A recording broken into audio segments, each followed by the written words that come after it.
सामान्यतः एखाद्याला आपला नेता, गुरु, संत, मार्गदर्शक किंवा संदेष्टा यांच्यावर प्रेम करणे, त्यांचे गौरवगान करणे, त्यांना आदर्श मानणे हे अगदी नैसर्गिक आहे।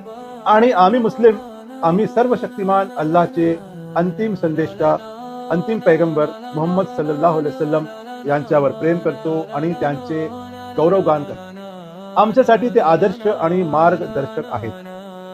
आमच्यासाठी ते सर्वोत्तम आणि महानतम आहेत। तथापि जर मी येथे मुस्लिमांनी आमच्या तेजस्वी पैगंबरांबद्दल काय म्हटले किंवा लिहिले आहे ते पुन्हा सांगितले तर इस्लामचे संशयवादी आणि विरोधक याला अतिशयोक्ती, कल्पना किंवा अंधश्रद्धा म्हणून नकारू शकतात। म्हणूनच या व्हिडिओमध्ये मी निष्पक्ष इतिहासकार, मैत्रीपूर्ण टीकाकार आणि पैगंबर मुहम्मद सल्लल्लाहु अलैहि वसल्लम यांचे कट्टर विरोधक असलेल्या व्यक्तींचे विचार मांडणार आहे।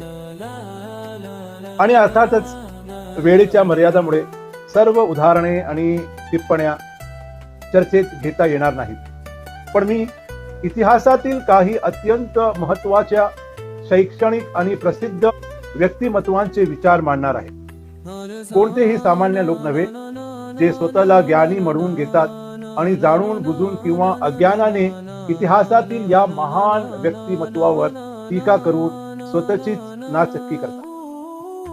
माझ्या या व्हिडिओचा विषय आहे मुहम्मद सल्लल्लाहु अलैहि वसल्लम महानता।